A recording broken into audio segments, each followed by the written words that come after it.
Merrill Homan Charette here with Nautic Ed, and today we're going to be giving you an overview of Rockport, Massachusetts. We're going to cover a little bit about the history, we're going to cover how to get there, some hazards to be aware of, and the attractions.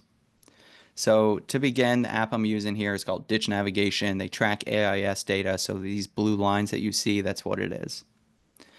Now, getting to Rockport.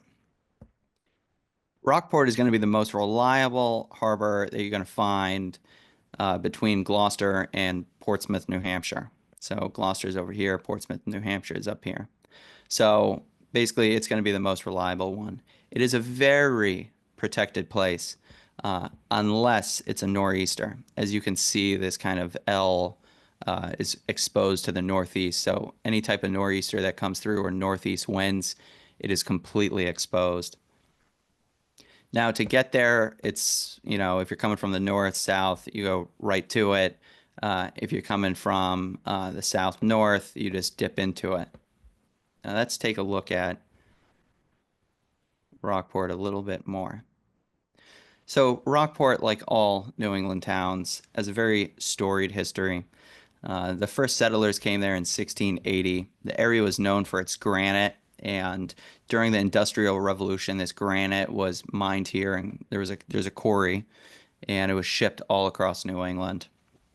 During the Great Depression, everyone started switching over to concrete, and so Rockport became a artist colony. So there's a lot of art.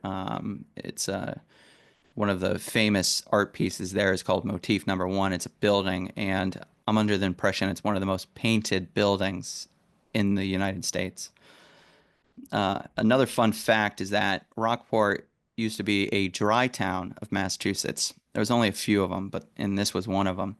Basically, a gang of women came through the town and destroyed all the alcohol during the Prohibition era. Granted, that has changed in recent years, and they do serve alcohol, and you can get alcohol there now. Now, let's take a look at some of the sites here. So there's two main areas of Rockport. You have this harbor. As you can tell, it's a very tight area. And then you have what's called Sandy Bay. There's an anchorage that's also right here. This harbor is a very narrow cut. It's very tight, but it's also very well marked.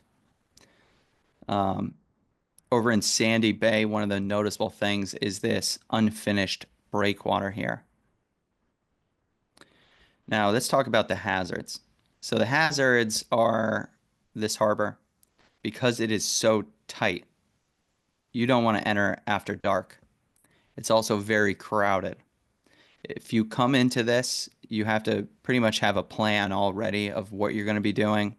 You want to make sure that everyone's on the same page. Trying to maneuver through this area is extremely difficult. Now, in the Sandy Bay area here, the big obstacle is this breakwater. So this breakwater is submerged. It was unfinished.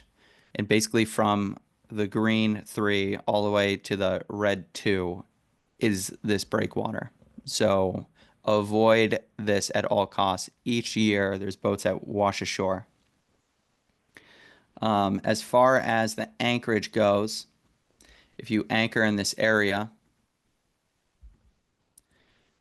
so you anchor here, there's a little cut right in here that goes to a dinghy dock. So if you anchor here, you can take the dinghy right in here, get to the dinghy docks right here. It's public. On this side in the harbor itself, there's also a dinghy dock. There's moorings and there's some dock space.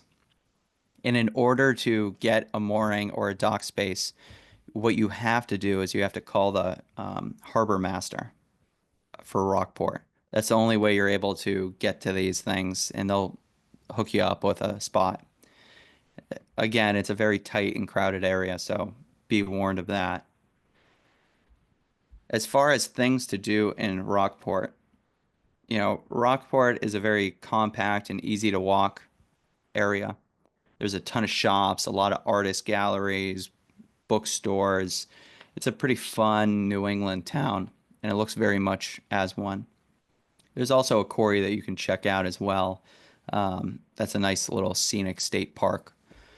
So that's pretty much it for Rockport.